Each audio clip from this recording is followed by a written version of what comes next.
Hey guys, so let me say I'm super excited to have Mr. Hanson on this journey with us. I cannot wait to do part two, of course, with him to really know, you know. In fact, that's a secret, but you can actually go on his page. The information will be in our description. I just want to say that when you're talking about refreshing, when you're talking about showing up and representing males, that's Mr. Hanson. And so I am very much inspired and can't wait to see what else he has to offer. Stay blessed.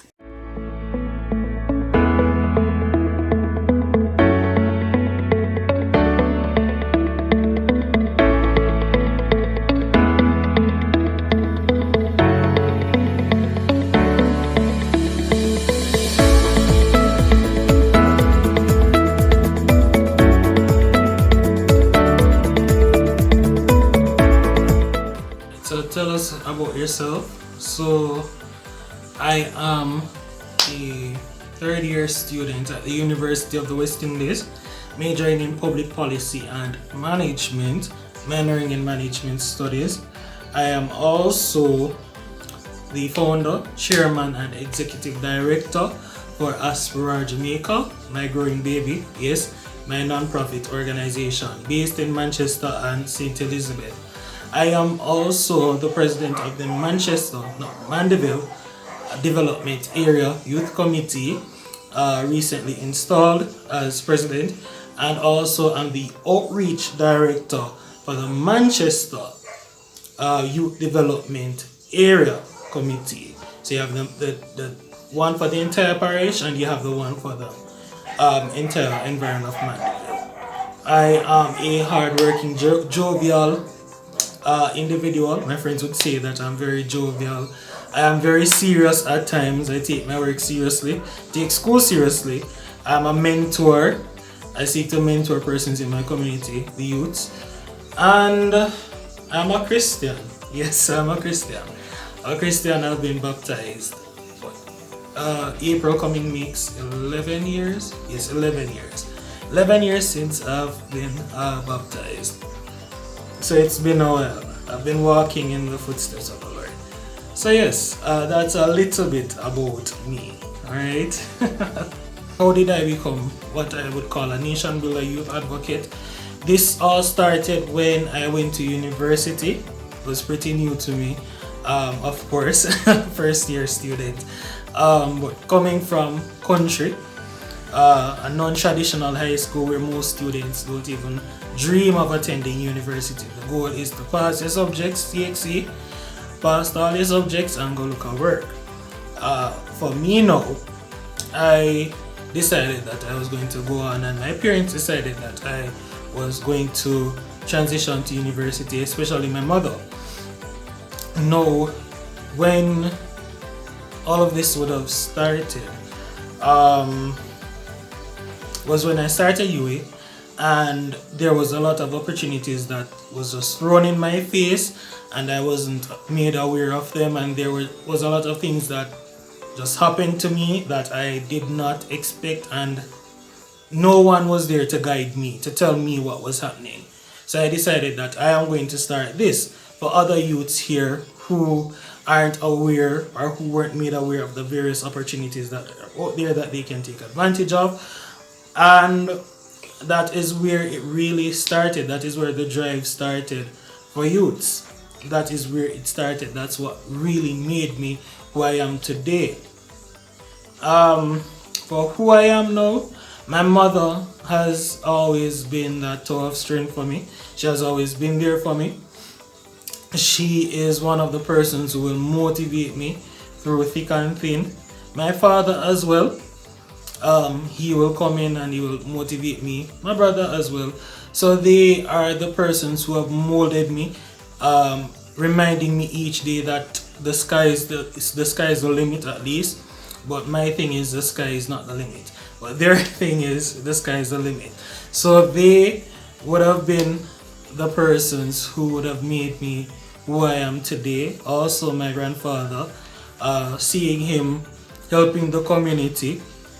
He was one of those persons that I would have wanted to see myself being like, at least. Alright, so a challenge for me, overcoming a challenge, right? This challenge for me was that my father, after starting university, my father met in an accident 2 weeks after starting university. That sounds so jumbled up there, but yes, he met in an accident 2 weeks after starting university. Now, mind you, my father was the one fronting all my tuition and living expenses, and that kind of set him back, and I was worried. I was really worried when I got the call, because I was thinking about his health, and then he's fine now. You're asking, he's fine now, but I was worried about his health. I was worried about my situation in school. I was thinking that, hey, I might have to drop out of school because he isn't going to be able to work for some time. And I eventually managed to finish the school year. I had some really good friends. They assisted me in whatever way they could. Managed to complete the school year. I didn't get to go into second year immediately after because, again, financial situation, and I decided that I'm going to work the summer. Ended up starting to work the summer. Didn't get through for some things that I was expecting to get, and I decided that I'm going to work for the entire year, in which I did. I worked for the entire academic year, the upcoming academic year. So my second year, I had to take the year off. That was 2018-2019. And I went back to school 2019-2020. So upon working, while working, I was saying to some persons that I was working with that, hey, I'm going to go back to school, and even some family members, and they were saying that, hey, you're not go back to school, because guess what? Yes, either you're gonna get one picnic, or the money are gonna sweet you, or you're just gonna lose interest, and you just now go back to school again. And they were basically painting this image that suppose whatsoever happened with your father happen again. But I didn't let that deter me. I stayed focused on the goal, and my goal is to actually get my degree, because there isn't a lot of us in my family who can actually say they have a college education, and I was determined that I would get one, and my parents too were determined that I would get one. What I'm going to say to everyone is to get positive persons in your circle, right?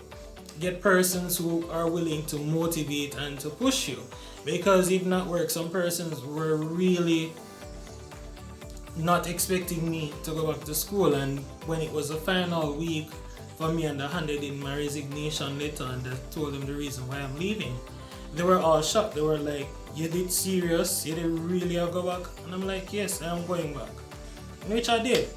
And through that year, or through that challenge, came many opportunities for me, because there I managed to become a youth counselor, and that is where leadership came in for me.